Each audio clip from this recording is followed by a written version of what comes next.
Pepina udělala zkoušku, ještě aby taky zvládla diplomku.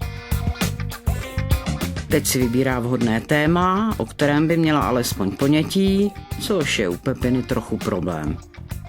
Taky si může téma navrhnout sama. A požádat někoho kompetentního, aby jí dělal vedoucího.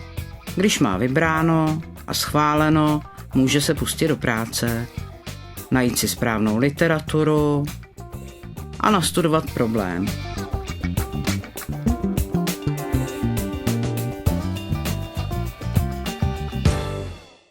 Ale už je na čase začít psát.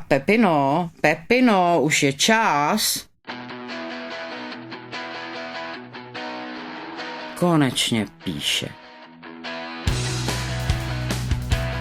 A chodí na konzultace a píše a konzultuje a píše a konzultuje. Hezký jí to jde.